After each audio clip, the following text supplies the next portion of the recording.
And welcome to Download This Show here on YouTube. And it's a very big welcome to our panel this week. We have Alex Kidman from fatducktech.com and science and technology journalist Wendy Zukerman. And joining us from California, we have Peter Marks. Peter Marks is, of course, there because of the Apple Worldwide Developers Conference, where they announced all of their latest updates in terms of software. Not so much hardware, but certainly software. Now, Peter, we've seen lots of amazing pictures from the Worldwide Developers Conference, and it looks, I'm going to be honest with you, a bit like a total stampede. What's the vibe like to actually be in the room at one of these events?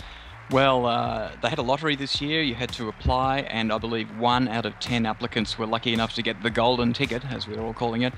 Still, there were 6,000 developers there, and in the keynote on Monday with Tim Cook, CEO, and Craig Federighi, where some of the announcements took the room by surprise, such as the announcement of the new Swift language, the gasp that could be heard from the audience was amazing. And, some of the things they were talking about were quite technical, so it was the perfect crowd for that. As you know, there were no hardware announcements. Now, there usually aren't hardware announcements at the developers conference. It's very much a software game. It was a celebration of software developers. Software developers are being paid billions of dollars of revenue by Apple for apps that they're selling in the store. And Apple is the first to acknowledge that the platform is made stronger by all the software that's being made for it. So we felt like valued guests, and we were well looked after.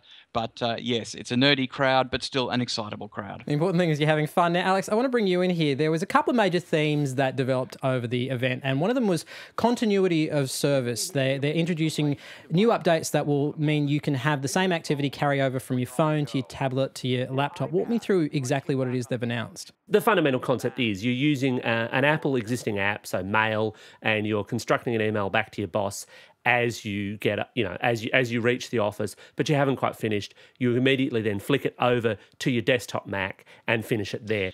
Well, a lot of people, of course, have never bought an Apple product before until perhaps they bought an iPod or an iPhone and now an iPad.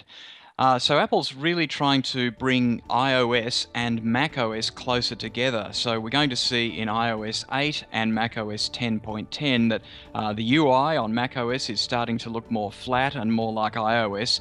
But in addition, they acknowledge that a lot of people tend to do things like email, sometimes on their laptop, but sometimes when they're sitting on the couch, they're doing email on their phone or on their tablet. So what you'll be able to do, and this is a common experience, I'm sure, is you start replying to an email perhaps on your phone, and then you think, oh, gee, I actually want to write a bit more and I'd like to use a keyboard. You'll be able to just put down what you're doing on your phone, walk over to your Mac. There'll be an icon even on the locked home, on the screen, showing the thing you were working on. You'll be able to tap on that, log in, and take over, continue working on the email or perhaps the document you were working on. It hands off from one device to another. This tight integration can be done because Apple controls the networking and the protocols using iCloud. So it means that the devices fit really well together. And I guess a critic might say that it does lock you into that Apple ecosystem even more than you are just with the phone. So, Wendy Zukerman, is this just an elaborate scheme to keep people in the Apple universe? Is it actually kind of evil in its own way? I don't think that anyone's expecting anything other than a giant scheme to keep people inside Apple. I'm not surprised at all. What I like about this conference is that it sort of sets the agenda. And since Apple's obviously such a big player in this field, some of the announcements that they made are pretty cool, like the move into smart homes, which we've heard for a very long time, definitely as long as this show's been running, probably for a decade we've been talking about discussing things with our refrigerator. And I think some of the announcements from this conference are really going to push that forward. Peter, one of the areas that kind of caught my interest is that they're actually going to slightly reinvent the way we do texting now, which means we're going to have a whole new kind of universe of autocorrect failures, right? Okay, what we're going to see in iOS 8 is a kind of autocorrect next word suggestion above the keyboard, rather like you get in Android, where it will suggest the word it thinks you're about to type or have started typing. Now, Android's had this for a long time, and it's been a great feature. You just see the words and you tap on the one that you want to actually use in the text. What Apple's done, though, is taken it a step further. They're going to actually look at the context. So they're going to know who you're writing to, because you're going to use different vocabulary if you're writing to your partner or you're writing to a work colleague or your boss or something. So it will kind of suggest the words that you're likely to write in that context. So that's a little bit better. Related to that is also the ability to have custom keyboards. So there's keyboards coming like the swipe keyboard, which has been very popular on Android. It's interesting you say that, Peter, because a lot of what they've announced is stuff you can find on BlackBerry, Android, and other kind of third-party apps, Alex. Yeah, I mean, it's definitely a play towards getting some of that market either back if they lost them or for the first time. It's quite welcome. And what I find really interesting is that it's a lot more open than the Apple of old used to be. You know, you used to buy an iPhone or an iPad and it'd be right. You've got this keyboard, you've got this browser, you've got this mail client, and you will like it because we are Apple and we do things one way and it's the right way, damn it.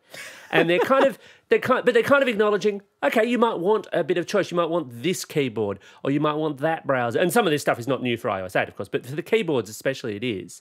It's a big play towards that market. And it'll be fascinating actually to see how many people go, right, well, actually, I want Swipe. I know a number of people who specifically will not jump off Android because of Swipe.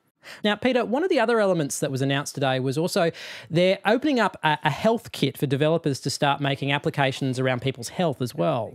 There's a lot of applications such as those from Nike and the Fitbit where you have a sensor that perhaps counts your steps or measures your pulse or, checks out your running and so on. And they each have an application that stores that data.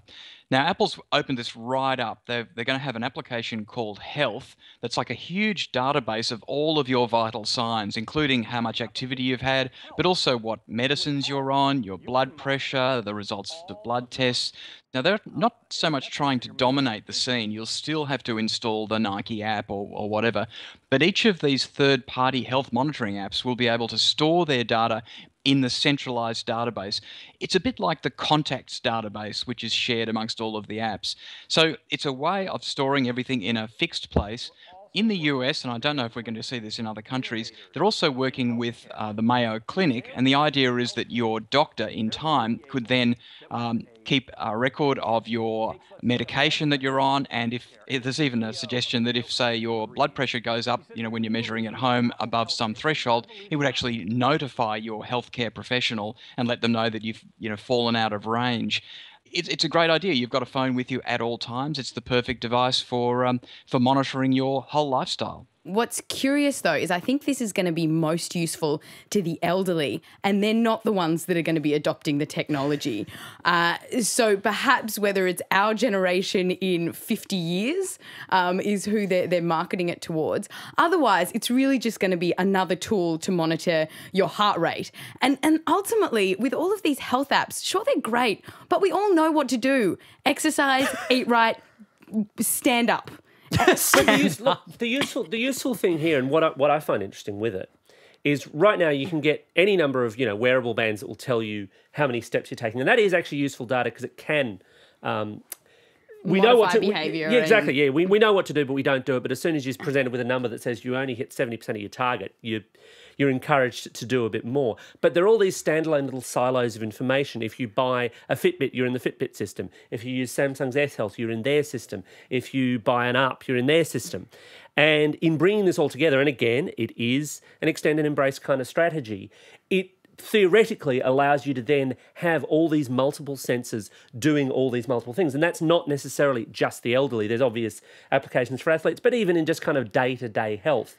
I know from a lot of doctors who deal with obesity, the general complaint is they will say, you need to lose weight, and people... it's just so hard to change your habits, so they don't. Whereas if their information, say what they've eaten, how much exercise they're doing, is going directly to their doctors, so that next time they visit their doctors with certain issues that stem from their obesity, their doctor will be able to say, well, look, I asked you to do this and you haven't done it. And perhaps that sort of pressure, not that I'm necessarily promoting such a paternalistic attitude, but perhaps that pressure could encourage a change of lifestyle. Or their doctor could, just get their smartphone to send them a zap every time they pick up a cheeseburger. I don't know how much a doctor would feel. But did it strike anyone interesting that they're encouraging developers to build more and more health apps in the lead up to an iWatch, which a lot of people assume is going to be very health-centric? Well, look, I mean, only Tim Cook knows for sure if they're actually going to release an iWatch. Certainly, they've obviously done some research and development. They've filed for a few trademarks here and there. But the same, a lot of companies that work in the health space. Yeah, absolutely. But the same was true of the Apple Panel TV. And we still haven't seen that. So whether or not an iWatch does or doesn't exist, I think what Apple's doing here really is it's letting other people take the hardware risks first. It's basically saying, look, you guys build the hardware because not every piece of fitness or health hardware succeeds in the consumer space. You guys build that. We'll build the software that runs on it and take a little royalty because it's all going to work within our system.